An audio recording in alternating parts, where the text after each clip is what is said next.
The list of injuries is a bit of a long one for the New Orleans Saints after day 9 of training camp. Welcome back to The Dot, presented by Matt Bowers Auto Group. I'm Brooke Kirchhofer. Both Brian Brzee and Demario Davis were held out of practice today with calf injuries. Traquan Smith and Rashid Shaheed both left practice with groin injuries, but the most significant injury we saw in practice today happened at the beginning of practice when the Saints were still indoors.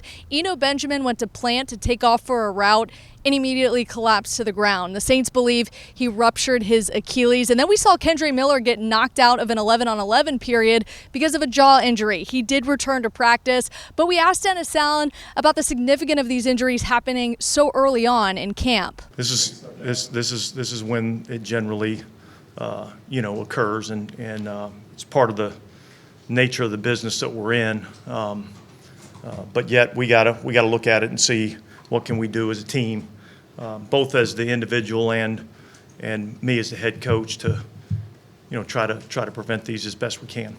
It was a heavy red zone day today in practice for the New Orleans Saints. Tight ends Lucas Krull and Foster Moreau both stood out, but Lucas Krull had the play of the day in 11-on-11 red zone. He had a one-handed grab for the touchdown. Jay Kaner was the quarterback on the play.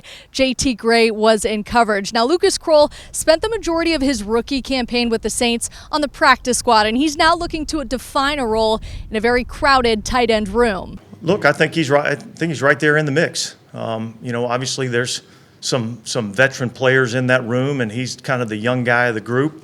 And I think that forces you to, kind of step up and answer the call. And I think that's what he's done. It was another hot one out here at Saints training camp. The Saints finished the practice with gassers, and head coach Dennis Allen ran every single one of those with his team. Marcus Colston was also in attendance for day 9, and the Saints will hit the practice field on Sunday morning for day 10.